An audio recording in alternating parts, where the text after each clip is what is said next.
We guide you through how to cancel a Western Union money transfer. So the first thing you need to do if your transfer is still not picked up by the receiver, go to the same Western Union website or app where you created the transaction or visit the nearest agent location.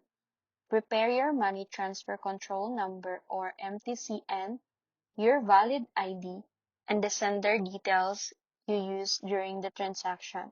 Next, check the status of your transfer because if it's already received or picked up, cancellation is no longer possible. If it's still pending, select the transaction and look for the cancel option on the top or on the app, or tell the agent you want to cancel the transfer. The system will verify your details for security, then confirm the cancellation request. After that, the refund will be processed back to your original payment method, which may take a few business days depending on your bank or payment provider. Always double-check your information before confirming cancellation to avoid delays or errors.